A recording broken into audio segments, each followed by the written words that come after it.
What's up, everybody? Christian Brindle here, and I am back with another piece of content for you today.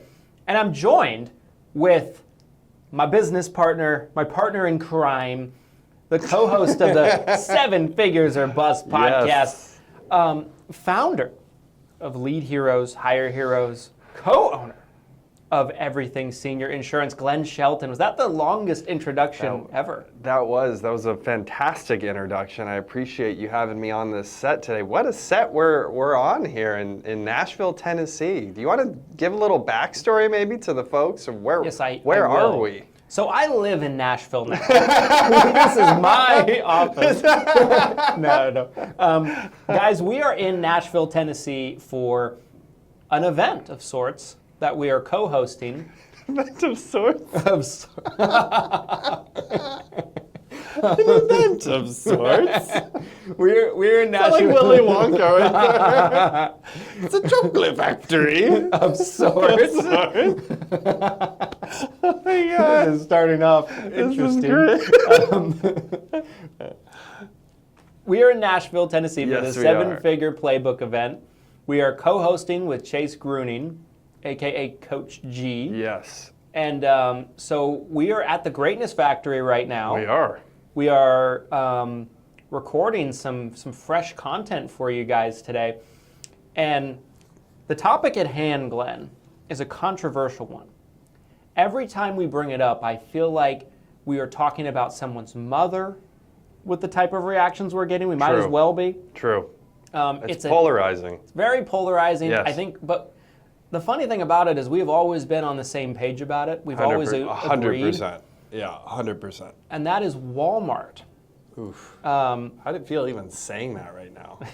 Are you nervous? Yeah, a little bit. Yeah. A little bit. No, I think to kind of start off this conversation, right, Walmart, we decided we wanted to kind of do a full-on episode for the channel just on this topic because it is so divisive and, let's face it, we like controversy a little bit. But Walmart, right? So agents have been doing Walmart booths. For anybody that doesn't have any kind of idea what we're talking about, it's been a long-standing thing for probably decades now. Yes. That Medicare agents can sit in a booth, usually brought to them by their FMO. Right. At a Walmart store in a booth and I guess prospect for Medicare business. Correct. As an agent. And I think we both feel very strongly that in 2025, there's better ways to do business. Talk a little bit about what is your feelings on an agent sitting in a Walmart booth in 2025? Because there's a lot for us to get into with this. There is a lot. And I wanted to start with a funny story. I don't know if do you know that I used to work inside a Walmart? Have I ever told you this story? How am I just hearing this now? I'm thinking about this right now, and I'm like, man, this is the time to tell this story. Because my resume includes working inside a business that was located inside a Walmart. I was not employed by Walmart, for the record. Okay. I've never been employed by Walmart, for the record. But I Never have... say never. First, not yet anyways. I'm currently looking. If there's any Walmart recruiters out there, hit me up. The store, I believe it's gone out of business now. I could probably say the name. I'll just say the name for you guys. It was called Crown Mail. It was Crown Mailing Center. Okay, so it was a little mailing business that, the front business, they'll have those almost looks like a mall at the front of Walmart. They have the 5 usually business. It's like the Walmart customer service, and there's a Subway or a McDonald's, right? So one of the businesses was a little mailing center. I was 16. I was looking for one of my first real jobs. I applied. I ended up getting hired there, and I was working there. I probably worked there for almost 2 years during high school.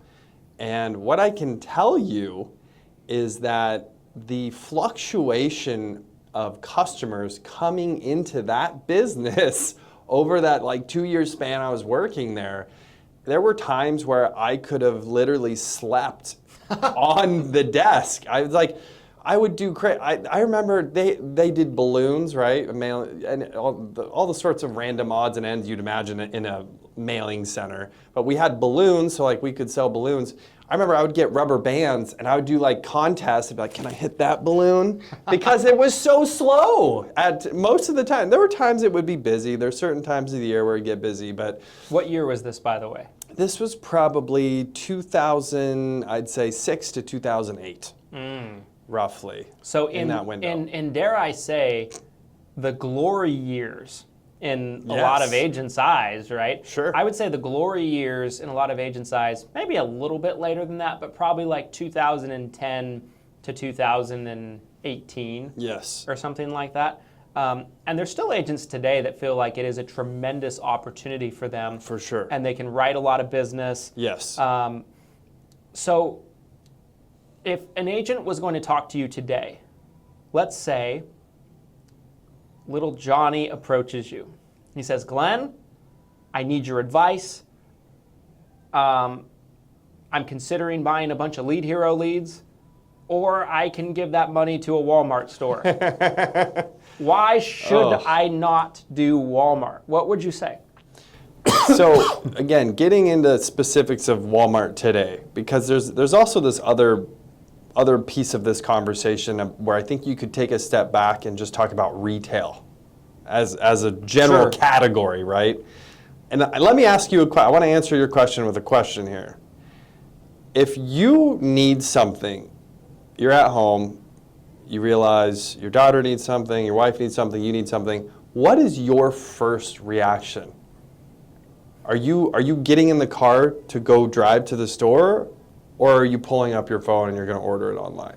If it's something that I feel like I need right away, maybe I don't even need it right away, but I want it right away for whatever reason. Like, if it's a bad enough desire or need, I will get in the car and drive to it, but I think the majority of the time that's not the case. Right. And I'm pulling up my phone and I'm ordering online.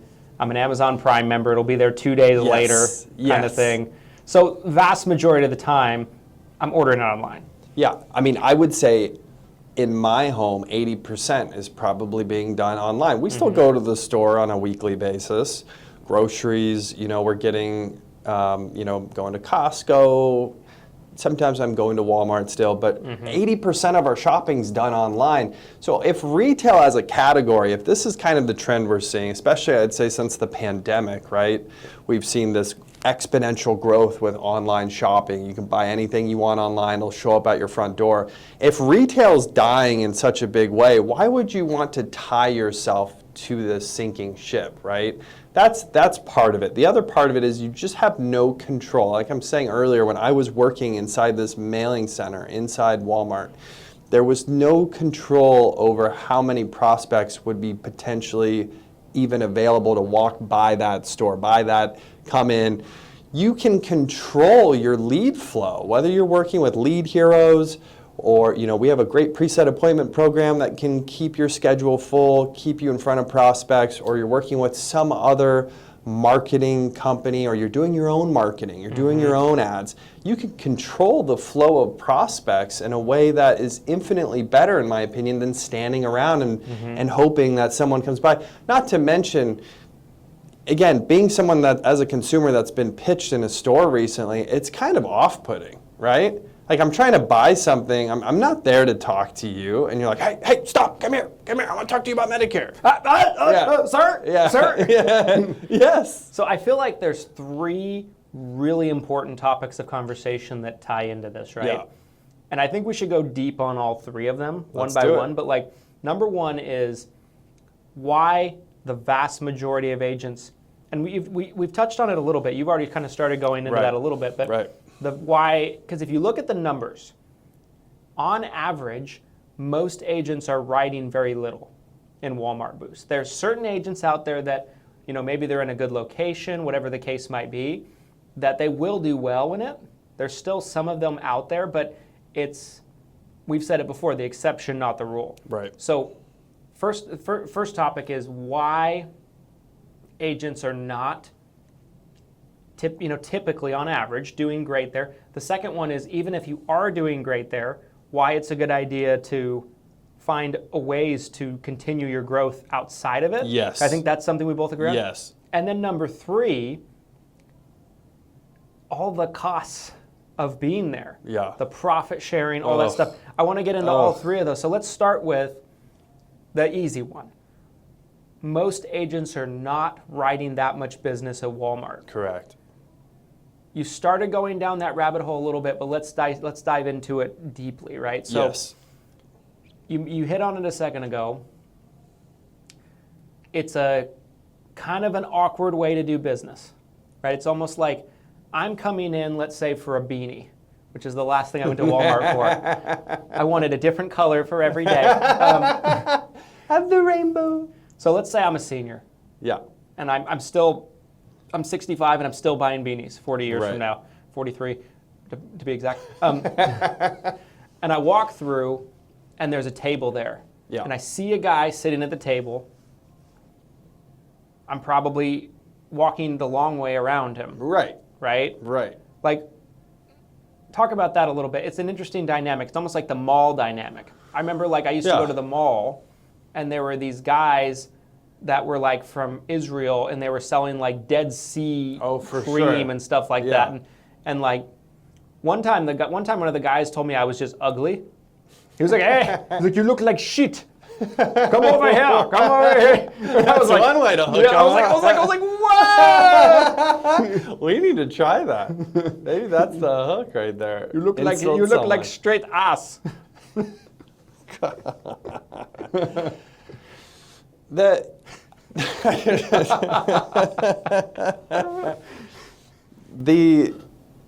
It's kind of like a car lot.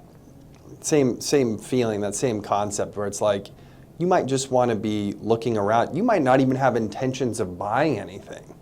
And maybe you don't want to talk to anybody. Even if you have an appointment that's loosely scheduled or a lead that's loosely interested, at least there's some level of intention there. Yes. So you're walking onto the lot. Yeah. You're walking by someone where you don't have any intention of doing business with that person. I don't want to talk about Medicare. I don't want to talk about insurance. I'm here to buy that beanie in Walmart. That creates a huge hurdle you have to jump over. Mm-hmm. So even if you have a prospect that fits into your category, it's a senior, it's a Medicare beneficiary, I want to be able to offer them a policy, and they happen to be there, you now have to jump this hurdle of stop what you're doing. I know you're not here to talk about insurance. I know you don't want to talk to me, but let's have a conversation. Come here. That's difficult. In a way, isn't it no different than other cold prospecting tactics like cold calling or door knocking? Very similar. Very similar. You are casting a net, if you will, with zero ability to target. Yes. Right? As a marketer, how important is being able to target in your efficiency when prospecting? Very important. Very important. There's another piece of this that you brought up previously too that I really want to mention right now, and it's the idea that even if, let's say you overcome this hurdle and you close someone, you write them a policy, maybe they even sit down and you do it right there inside the retail location, inside Walmart. You've now trained your clientele. You brought this up. I thought this was a great point. You've now trained this person to find you at Walmart. Let's save that because I think that goes in the next one. Okay. But it's true. Yeah, it's crazy to me. That's a whole nother piece of this conversation that's wild. I want to go deep in that one because that's such an important one. But you're right. Yeah. You're right. I think I look at it like it's to me if someone asked me what is the reason why most agents aren't writing that much at Walmart, for the most part, it's an extremely or any retail. It's an extremely, outside of a few maybe select locations in certain parts of the country, 95% of the locations you can possibly be at, give or take, it's an extremely low, efficiently time-intensive way of finding prospects to talk to. Yeah. I used to tell clients this all the time when I was out in the field selling. I would talk to a client from time to time, and they would be like, they talk to me, maybe we have a follow-up appointment, maybe they're applying for their Medicare number, they don't have it yet, I'm having to follow up, right? Right. And I talk to them maybe like, a little bit later down the road, and they'd be like, hey, I spoke with this person in a Walmart booth, and they said I should do this. What do you think about that? And you know what I would overcome that with? And it has yet to this day has not failed. I would say there's no agent that's there, and maybe it's not even true necessarily, but it's true to a certain extent.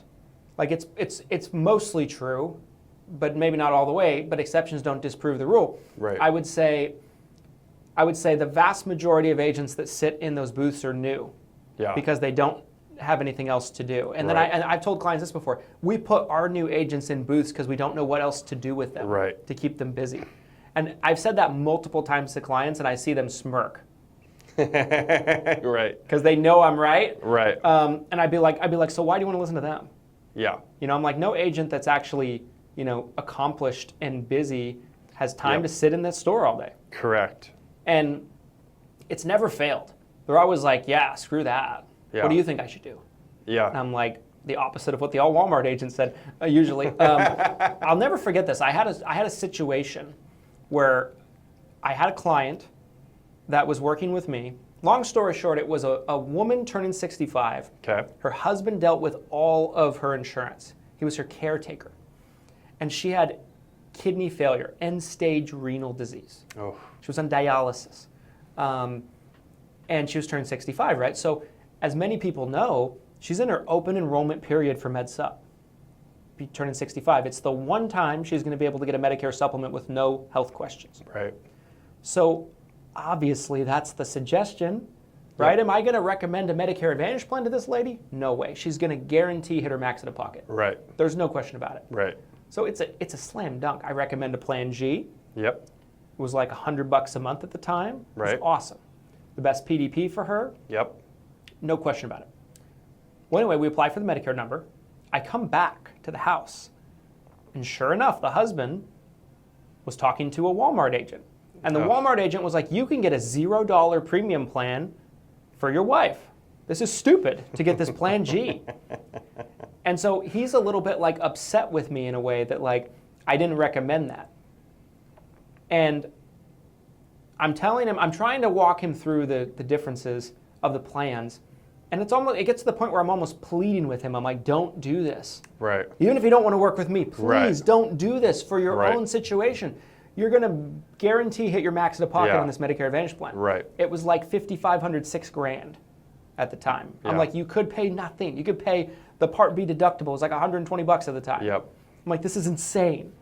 Ugh. And finally, he got it and went with me on it.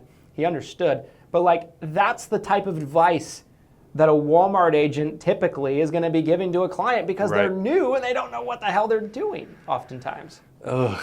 No offense to any of you Walmart agents out there, but like, that's a reoccurring common story I have to share, Yeah. And again, I'll take a second right now to re-emphasize that we know there are exceptions to these rules. There's exceptions in the audience. We know who you guys are. We talked to a lot of you before. Hats off to you. If you Yes. are writing 100, 200 apps a year and you primarily are working a retail location like Walmart, like honestly, that's super impressive. But you are clearly the minority here. And let's transition into two. Yeah. The second thing, because I think it's a great natural transition, right? So those few agents that are the exception, not the rule, and they're writing a lot of business, like I saw one comment the other day when we did a podcast about this, like I did 275 apps in one AEP in a Walmart kind of deal. Right. And phenomenal. Yeah. Great That's amazing. job. Yeah, that's amazing. You are in the 1% of people that sit in the Walmart Yes. stores. Maybe even like 0.5% of 0.5% of 0.5% of people that sit in the Walmart For sure. stores. But let's say you are killing it and crushing it in the Walmart store. You're the exception, not the rule, right? Right. There's an argument I think to be had that you started kind of going into of why long term that's probably not the best idea. Right. Let's dive back into that a little bit, because I feel like that is such an important thing. Why is it, so if an agent's doing well over a 5-year time span, why is it a mistake to build your business around Walmart or any retail location? The retail, what happens if the retail location closes? How many times have you guys seen a CVS or a Walgreens or a Walmart where they just, for whatever reason, decide they're going to move locations, or that location's not profitable for them anymore? So you're building your business on top of something that you have no control over. Or maybe the store on a corporate level. You're talking about a CVS, a Walgreens, a Walmart, these huge corporations. Maybe they make a decision on the corporate level, hey, we're not going to let agents come in anymore. Just like, yep, you're done. We're going to put our own agent in there. Mm-hmm. Or, you know what, here's another thing we've seen happen. I feel so strongly about this. Like, I used to tiptoe around this issue. I used to tiptoe around this Walmart thing. I remember years ago when this first became a thing. But I feel like we could honestly sit here and list off 100 reasons why you should not start or build your business on a retail location like Walmart. But there's another thing that came up before, is what happens when Walmart gets greedy and they want to get top dollar. Which they've tried to do. Right? Oh, sorry, you can't get in. And now all of a sudden, what if you have no other ability to prospect or write new business because you've been doing this through a retail location that you don't own, right? I do want to make sure that's clear too. If you're listening to this and you have your own brick and mortar, hats off, that's awesome. We've seen that model work very well many times over in many different locations. I'm talking about a retail location that is not yours, a CVS, a Walgreens, a Walmart. You build your business on this, they get greedy, now they're farming out for top dollar, right? Mm-hmm. And like you said, we've seen this. Walmart's, why don't you talk about the Walmart profit sharing program? Yeah. Let's talk about that for a minute. Before I even get into that, like there's a bit of a history here that there leads is. Up to it. 100%. I remember when I got into the space, I want to say Walmart didn't cost anything if you went in through your FMO. So it literally didn't cost you anything. They just wanted you to commit, right? Yeah, Wasn't that the only deal? You had to commit to a certain amount of hours, because when you sit in a retail location, I don't want to get ahead of myself because this is a topic in of itself, but there's a lot here. When you when you do a retail location, most of the time it is considered an event in the eyes of CMS or the carrier. Yes. So you have to register for it just like an event, and there's all kinds of crazy banana rules, Banana Republic rules, for events. Part of that is you have to be there. Yes. And if you're not there, they send secret shoppers to check on you. Correct. I heard about this all the time. I shared a Kroger store, my first AEP as an agent. Mm-hmm. I probably would have made so much more money if I wasn't there. I think I wrote 4 apps from the store. I had to be there 20 hours a week. Brutal. All of AEP, every week, during the week, during my prime selling time. And I was sharing it with another agent, and both of us got bored when we were during our respective times, and we would wander the store. Like, we go outside, we go to like Halloween, Halloween next door. You're spending all the money you don't have. Yeah. And I'm like, oh, man, I wish I wasn't here. And a secret shopper would come. It just so happened they caught him and not me. They came a day that I was there, or that he was there and not me. And he had to go through a freaking training. And he'd go like, and so, like, that's hilarious. You have to commit to a certain amount of time. You have to register for it like an event typically. Right. And but at that point in time, it didn't cost anything. Like, you could maybe even get behind it a tiny bit more if you're brand new and you have no way to prospect. Right. As time goes on, it evolves. Then you have to spend $500. It's refundable after AEP if you finish out and you don't have any like issues, like not being there with the secret shopper. Fine. Cost keeps going up every year, and all of a sudden it's not refundable. It's $1,000. It's $1,500. Now we're at a place to where I want to say the current infrastructure of it is $1,500 non-refundable. Maybe it's $2,000. I'm trying to remember now. It's up there. But now there's a Walmart profit share where they get a percentage of your apps. You have to pay it. You have to use a special Sunfire and pay Walmart a percentage of your apps. Including renewals, right? Yeah. It's like they have ownership on your book. Yeah. Yeah. And, insane. And like, not to mention for the vast majority of you, it's like I really feel strongly it's like cold calling or door knocking. There's people out there that are successful at it. There's people out there that write new business. Right. The vast majority of you suck at it and can't do it. Right. It's a hard way to sell. It's an uphill battle by every sense of the definition. For sure. And so, like, take that part out of it. In addition to that, right, you have to pay all this. You have to pay a good amount of money. $2,000 buys you some leads, buys you a seminar. Yes. You know, the people that are coming out to hear you talk. Right. And you have a profit share on the abs you're writing. Like crazy. So it's increasingly become just and remember this too. Over the past couple of years, Walmart has gone through phases where they had their own agents they were putting in certain locations with Walmart Insurance Services. So for some agents, it was a reality that your store got taken away from you and they put a new agent in there. Right. That really happened. Other stores, and like the last couple of years, Walmart does a deal with Walmart Financial Services kind of crumbling. They do a deal with a big carrier. I won't say the name. I know who it is. Gang Green. Yay! One of my favorite carriers on the planet, by the way. But they do a deal with them, and their captive agents or agents that work with them start getting put in some of these locations. So there's less the pool of stores that's available to the masses goes from this to boom, to this. Right. So you have another agent that, through no control of yours, is now put in your store. Correct. And there's agents that have been in these stores for 5, 6, 7, 8 years. They've trained their clients to meet with them in this store during AEP. Yes. They're doing reviews there. They show up, there's another agent. They're like, oh, where's Glenn? I heard he's out of business. Yeah. You know that's happening. Yep.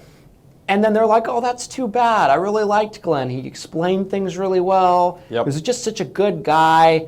Hope he found a better career for him. Yep. Well, I need an agent, new guy. Yep. Where do I sign?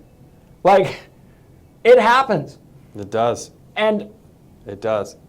Yeah, do you know what this is leading? I feel like is leading to what? A funeral.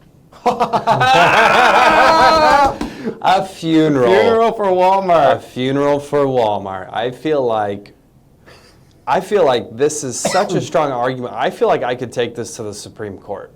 I really do. I feel like I could take this to the Supreme Court and successfully argue that no agent should ever touch a retail location. Like, it is essentially Chernobyl. Mm-hmm. It is radioactive to build your business on top of Walmart.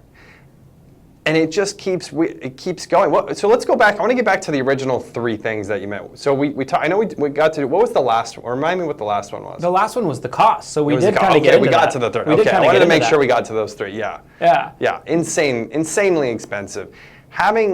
So let's do a quick recap here. So you're selling in a way that's more difficult than many other options. You are essentially taking on a business partner, which is Walmart at this point. They have ownership over your book to a degree. They're getting renewal payments. You are training your client to meet you at Walmart, to find you at Walmart, to work with other Walmart agents potentially. To identify in their mind that you are connected to Walmart. You're one and the same. Yes. When they think of you, they think of Walmart. Correct. That's so scary. That retail location can change the agreement at any time. And historically, we've seen year to year, it has become like the gold rush of California of the way they're trying to exploit this. It's insane. Here's another one that I don't feel like we've talked about, is the average quality of prospect you're probably getting that's going to Walmart compared to, because let's just be honest, there's certain individuals out there who probably won't shop at Walmart that maybe you really want to get in front of. Yep. Right? Absolutely. 100%. Peoplewalmart.com, I think, is the thing, right? Yeah. Isn't that a thing? It sure is. Yeah, I mean, you're probably getting less than desirable types of individuals that shop at Walmart. It's a categorical shift. Yeah. It's a categorical shift where if you're talking about like an income range of people, the wealthiest people are probably not shopping at Walmart, right? Sure. And maybe that's what you want. Maybe you're selling annuities out there, little Johnny, right? And I feel like a lot of the topic of conversation has been on Walmart.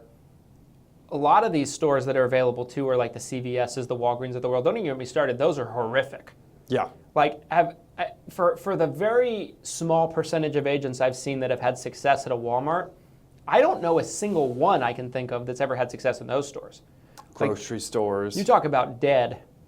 Like I did 2 booths in my career. I did the Kroger store, my first AEP, and then a couple years in, I went back to the well for seconds. For some reason, I don't know why. What carrier Please, rep? can I have another? Carrier rep talked me into it. I want to say it was Walgreens, I think. Okay. Yeah, it was Walgreens. And I was there. I committed to be there for 25 hours a week during AEP. Oof. And I literally probably had 3 or 4 conversations the whole time. like the foot. It wasn't even so much that like there was foot traffic, but people didn't want to talk to you. It was there was no people. So like I love this. So I love this. There's just so many better ways, and we've better done ways. content about other ways you should be growing your business in 2025. Like, there's a lot of people that are like, in 2009, I did fantastic in Walmart. 2016, I did fantastic in Walmart. Yes. Guys, I'm looking into the camera when I'm saying this. It's 2025, and you have a profit share, you have large expenses, and you have a business model that is eroding under your feet with Walmart. Yes. So Retail's dying. Even if you are doing well, my advice would be from a top producer, multiple times over, multiple carriers, written all kinds of apps, worked every type of lead known to man. There's a better way, and your business, in my opinion, in a 5-year span will be irrelevant if you don't find other ways to pivot. What you said earlier about that Medicare beneficiary who had renal failure, and you're like, I don't care if you buy this from me, just please don't do this. Yeah. Do anything but what you're about to do. That's how I feel about this retail conversation. I don't care what you do. Build your business however you want. Just don't do it. Just don't do retail, okay? And yes, again, I can already hear those of you watching this, listening to this, the exceptions out there who are wanting to sharpen your pitchforks and come attack me, attack Christian, attack both of us. We understand, I just want to reiterate that. We understand there are still some agents who, maybe you have a Walmart that's like next to a retirement community, right? There's that 1% where it's like you have heavy foot traffic of Medicare beneficiaries for whatever reason. It's within walking distance. They're trying to get their steps in. They just happen. You're like, it's like the salmon rush in Alaska, right? You can throw your hook in. You're hooking the backs of the fish. You don't even have to get in there, I understand there's locations like that probably exist out there, but you are the 1%, potentially the 1% of the 1% of the 1%, just like Christian said earlier. So just don't do it. Figure out other ways, diversify, and maybe we can transition this conversation into other ways of marketing. Let's come up with 10. Let's come up with 10 ways. Solid ones that are better today than Walmart. I feel like we've attacked the problem. Let's present a solution. Yeah, what's the diagnosis, doctor? It's not looking good. They have Walmart cancer. Oh, God. Oh, good Lord. The C word came out. Walmart's going to sue us. I'll just throw one out. Let's start. How about this. I say 10. One, you say one? Yeah, we'll go back and forth. Let's say 10 ways to market yourself that's not retail. Seminars. Great one. In-person educational seminars. You can either do them, I call them high budget or low budget. Yes. Right? High budget is you're feeding them dinner, you're getting the plate lickers in the door, but maybe if some of the plate lickers might find interest in you. For sure. Very profitable if you do it right. Even low budget seminars. Yes. Like we've done them in libraries. We have agents doing them in libraries around the country. They're not paying a lot. They're either paying nothing to a small amount of money, maybe a little bit on marketing. Sure. Educational seminars are high intent people that are showing up to listen to you talk. Yes. For whatever reason. Right. Maybe they want the food, maybe they actually want to hear the information, but they have agreed to hear what you have to say and sit through a presentation of yours. And you're doing one presentation for a bunch of people all at once. How phenomenal is that? It's a great one. And I think about some of our downline agents at Everything Senior Insurance. We have some agents who are crushing it doing seminars. Yes. Where that's almost all they do is seminars. There's a lot of agents we work with that is their 90% of their lead volume. Yes. And they're writing hundreds of applications a year. Yes. You know, like we had I want to say 5 agents that come to mind that did over 200 applications during AEP, all from seminars. Crazy. In AEP. Crazy. Great option. Yeah. That is one great option. And again, I like the position of low cost versus high cost. You don't even have to have dinner. It doesn't have to be entrees for everyone that comes. It could literally be at a library.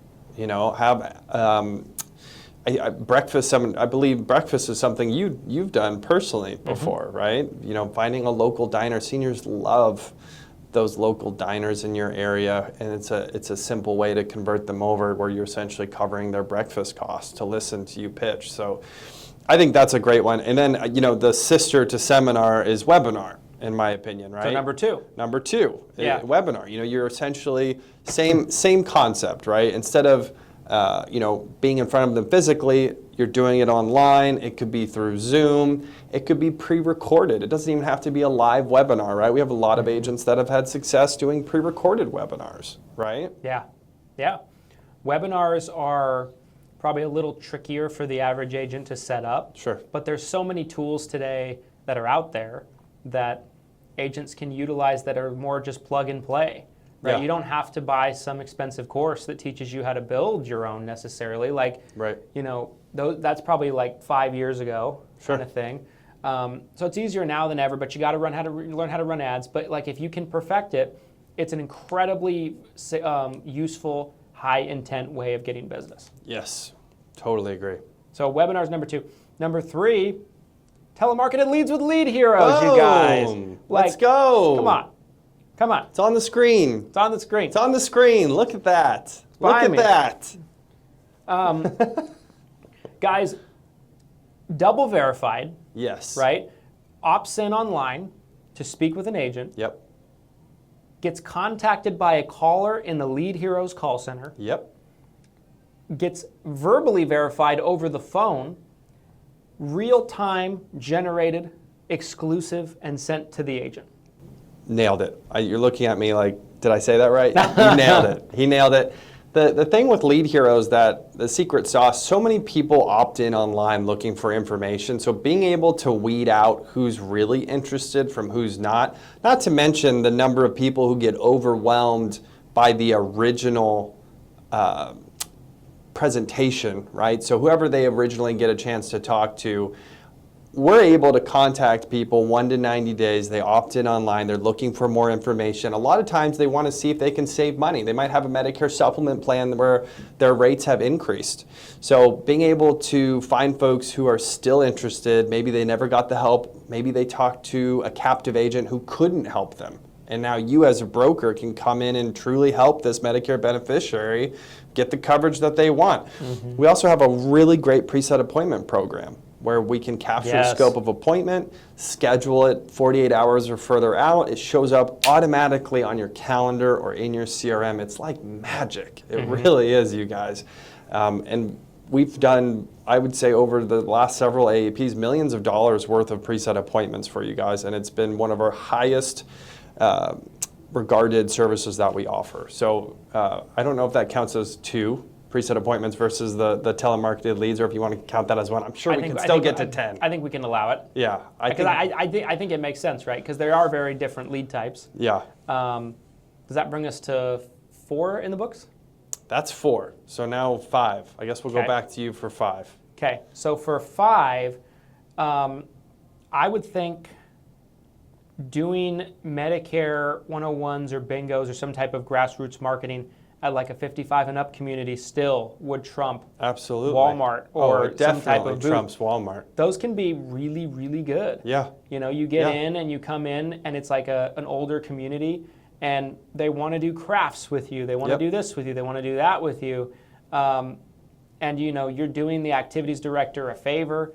It's virtually almost like a $0 expense on your part. It is truly You look like a craft guy to me. What's a craft? Have you done a craft? Have you done? He's done a craft. Ladies and gentlemen, I knew there was a story here. I've done the rock painting events. That's what I would do. We'd paint rocks. So we'd draw like a sunshine, little sunshine smiling on a rock, and then everybody would have to recreate that, and we'd do it step by step. Be like, so the blue goes here in the sky. And it's a rock pet. You can take it home. You don't have to feed it. And people loved it. Sure. I think the most I had at one time was 40 people. That's in crazy. a community come. We didn't have the chairs for everyone. That's crazy. And I love it. You know, like that type of grassroots marketing. People say grassroots marketing, they think all kinds of things. Right. Not all grassroots marketing is created equal, but like if you can get in a good location like that that's a community and they let you come in and do things, you get to know people in the community, like you come a couple times a month, it can be so lucrative. Those people are really tight-knit too. I sold some life insurance in a 55 or older community just kind of by happenstance. It was a direct mail lead, which that'll be my next one, but it was a direct mail lead that took me to someone that was in a 55 or older community, and I remember getting a few referrals out of this lady I was working with.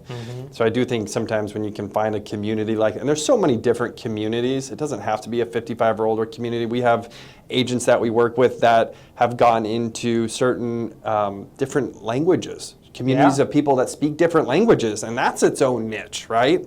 Oh my gosh, you know, I've been struggling to get help with Medicare, but this person was able to help me even though I speak a language other than English.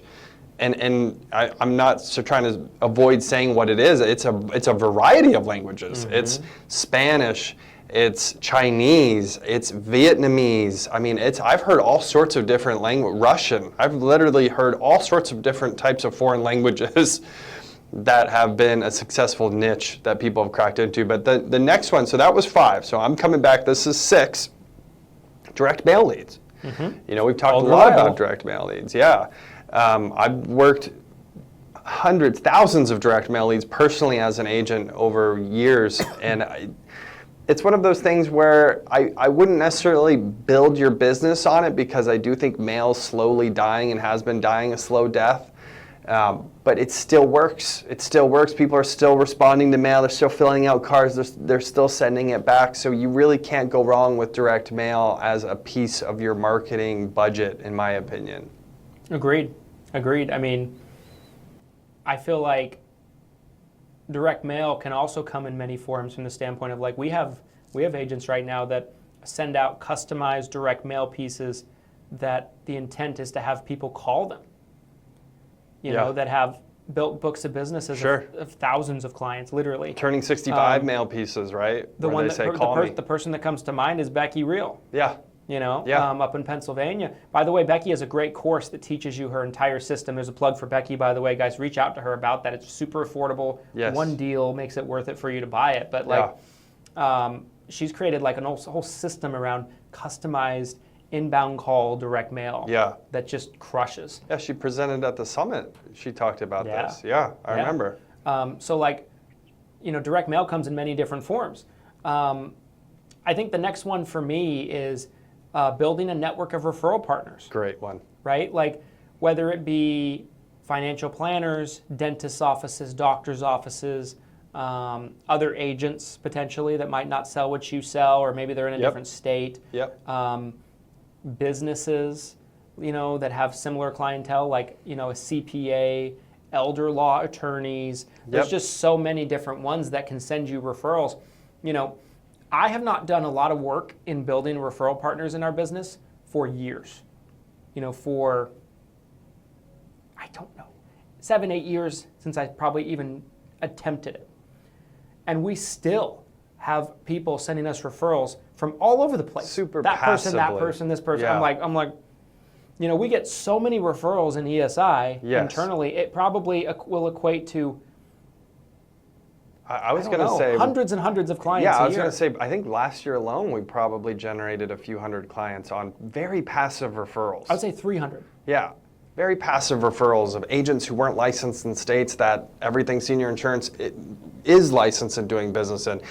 People near the office. You know, I feel like you're telling me all the time. You're like, oh, so and so across the street sent someone over. You know, just because they knew that we're an insurance company that handles Medicare. You know, there's a CPA office that's across the street from our building. They happen to be our tax people as well. Yeah, but not only do they send us clients of theirs, 4 or 5 of their own staff are clients of ours that work in that office. Yeah. You know, there's a dentist's office that's in our building that will walk people over to us, our office. They'll walk clients of theirs, be like, this is Mary. Yeah. And that's amazing. She has this, can you guys help her? Yeah. And yeah, so, and it's not just people that are in our building, right? Like, there is a financial planner that sends us referrals. I have not spoken to or seen him in probably 6 years. Yep. I don't remember what he looks like. If I ran into him on the street, I'd be like, who are you? Hope he doesn't see this. But he's a great guy, great partner. We communicate through email from time to time. We send him a referral fee. Yeah. And that's why he keeps doing it. Yeah. You know, we send him $100 every time we write one. There you go. And he also happens to be a client. He's still practicing. Easy. But he wasn't a client when we first started getting referrals from him. He became a referral partner and then aged in himself. Wow. And became a client years later. So easy. Like building that network of referral partners is a good use of time. It doesn't happen overnight. It takes time. It's a long-term play. But it's one of those things where you lay the groundwork and it can pay dividends for years.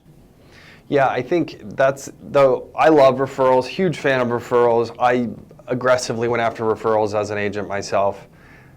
The scary part is when I see a brand new agent who thinks that they can exclusively generate their book right out the gate on just generating these. It comes over time. I think that's an important piece is you set up these referral streams and slowly, and all of a sudden you'll have, you know, again, it could lead to dozens of people who are all pointing anyone who talks about Medicare back to you or anything senior insurance related back to you as an agent, as a broker. So I think referrals are a huge, super underutilized even in this day and age where it's so easy to set up referral partners, get in front of other referral partners. So I believe that was 7. So now I'm gonna, 8, the next one, and we talked about webinars. Well, what kind of goes hand in hand with webinars is paid traffic. Yes. Paid advertising online. Facebook ads. Facebook ads. Yes, Facebook ads. Google. I mean, there's so many different platforms. There's probably a dozen different platforms that have made it really easy to get in front of targeted audiences like seniors, where you can run ads for your local agency. You can do more generic style ads to just try to generate that lead that you can then, you know, potentially close as an agent. So that's another really great way to control. Again, what I love about paid ads online is you have this faucet where you have this dial and you can completely control the outflow of money versus the flow of prospects or leads coming in. And that's what retail really, in my opinion, is one of the biggest sufferings. Christian was talking about how he used to go shop because he didn't have anybody to talk to. There was no people. Being able to say, oh, this is working, or, oh, you know what, I have more time on my hands to work leads, or, you know what, my agency we have agents that need leads, that need people to talk to, and be able to just hit that dial and turn on process. It's amazing. Yep. I love that one. So that was 8? That was 8. So number 9 for me, and to me, this one might be as valuable as any of them on this list. Yeah. Organic local SEO. There you go. And when I say that, sometimes people get a little intimidated, right? They kind of like have this picture of building out like a super comprehensive website and everything like that. But like Google My Business, we are getting new clients from on almost a weekly basis. Yeah. Internally at ESI because of the work we've done at our Google My Business. Yeah. Most people don't realize this, but like with Google My Business, Google will reward local businesses over national ones. Yep. So like you build out your profile right, you get a lot of reviews, positive ones hopefully. And you build out your profile right, you utilize the keywords of it all, right? Yep. There's ways to do this, taught exclusively in Seven Figure University. You know what to do. Shameless plug. You know what to do. But, like, you want to talk about a lead, if you even call it a lead, but, like, you want to talk about a prospect type. You probably have referrals at the highest, and that's right below. For sure. It's 1A to 1B in terms of, like, you're going to close 90% of the ones that come in because they're actively looking for you. And they find you, hopefully, if you follow the steps that we teach and you set it up correctly, they will find you and not Joe Blow agent down the street from you. But it might be Joe Blow agent if you're at Walmart and not. Yes. You know what I mean? Like, you can't answer your phone if you're at Walmart. I mean, I guess 100%. You could, but, like, why are you there? Right. What's the point? So that would be my number 9, I believe. Yes. Great one. Shout out to Retire Flow as well. I feel like this is a great moment. Dalton, we love you. Huge fan of what you're doing at Retire Flow. We love that you're a part of the summit and that you've been on the podcast, 7 Figure or Bust podcast with us. They can help you guys facilitate getting those positive reviews from existing clients. So number 9, that was a great one. So my next one on the list here is content marketing. Oh yeah. What we're doing right now. We're generating content, you guys. And it can be daunting, I think, for some of you. And there's some agents that I've aggressively pursued this conversation with, and they will not do it. They will not do it. The vast majority won't. It won't do it. I've had agents where, again, like as a consultant of the industry, right? Like as being someone I've been on all sides of this.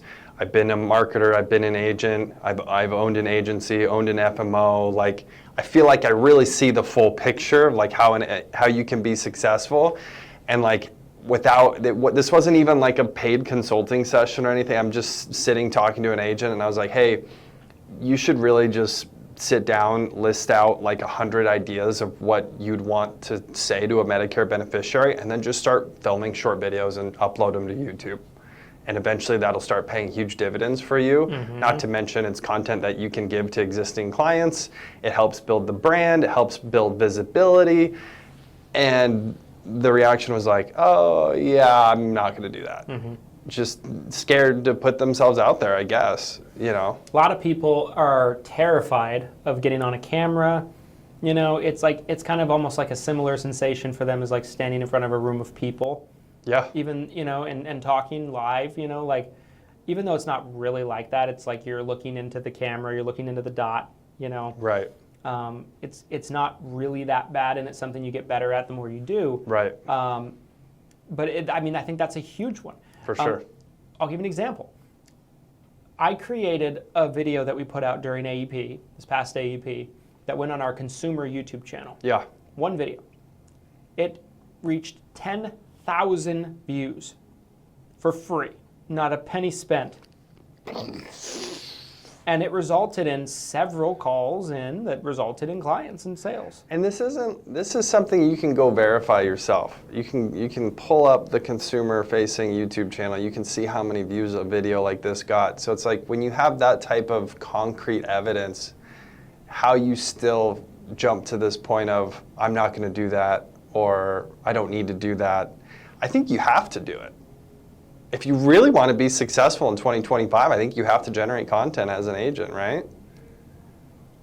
I wouldn't say you have to, but I think it helps. It helps tremendously. Christian? I don't want anyone doing it. No, just kidding. No, I would think, I do believe, just because I know some agents that don't do any content that write a ton of business. Oh, that's true.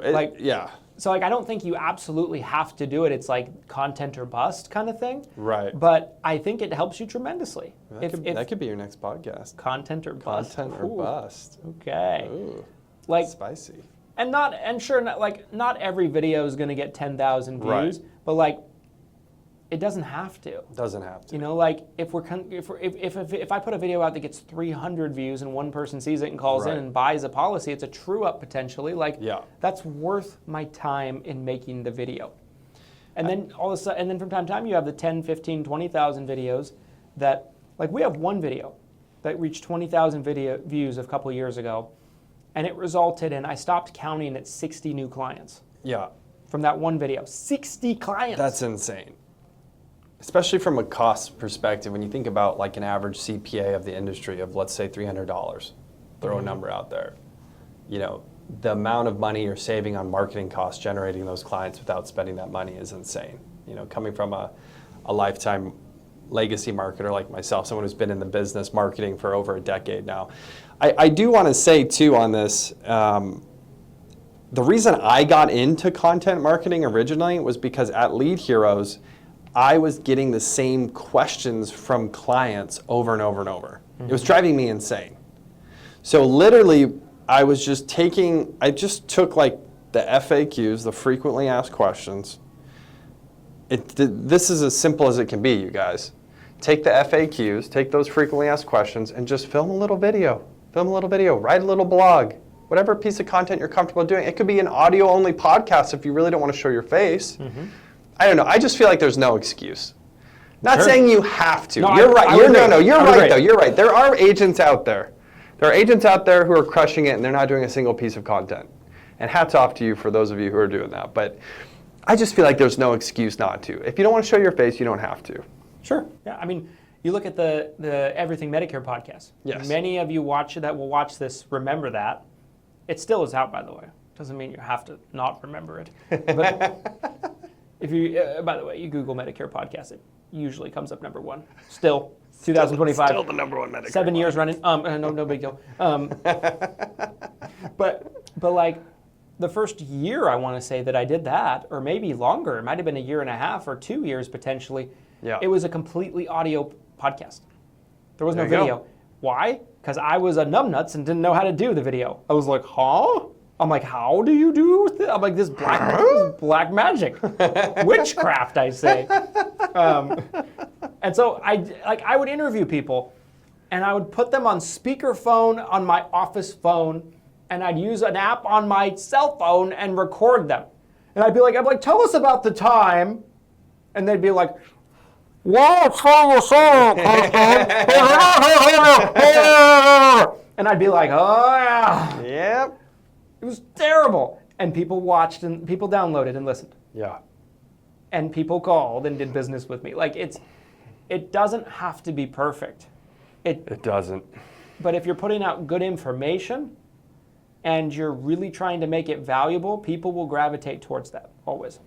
That's the other thing, though, with content is a lot of people, I think, immediately go to videos. And obviously video content, similar to what Christian and I are filming right now, I think is really powerful. Mm-hmm. But you can do written articles. You could do an audio-only podcast. You could do social media content, organic social media content, where you're just trying to be helpful and you're posting like helpful tips, creative graphics, etc. on social media. I mean, this is technically, I believe, number 10 that we're talking about right now. Yeah, so we did it. But content itself right there could be 4 different things. I mean, so I think it's a no-brainer. And I think all of these things that we discussed are light years ahead of building your agency, your book of business on a retail location like Walmart. Hopefully you guys got a lot of value out of this video today. I think we'll wrap it there. I mean, I think we really made a solid argument for our case with this. But if you disagree, we would love. Skip the first thought, move to the next one. If you disagree, we would love for you to drop some comments in the comments section. Yes. So we can have a friendly, respectful conversation about it. It doesn't mean you have to be like, fuck you, man. Right. Walmart to the death. Right. You have like Walmart tattoo, like Superman like pulls his shirt up and his Superman. Some of you have the Walmart logo like on your chest. Yeah. Like, comment your thoughts. We can have a very civil conversation about this. If you found this video insightful, helpful, valuable, bringing you more value than some of you pay other people for, I believe that. Yes. Drop a like on this video. Smash the like button for the YouTube algorithm. do. It helps more people find the video that really need to hear it. And Yes. I promise a lot of people need to hear this video.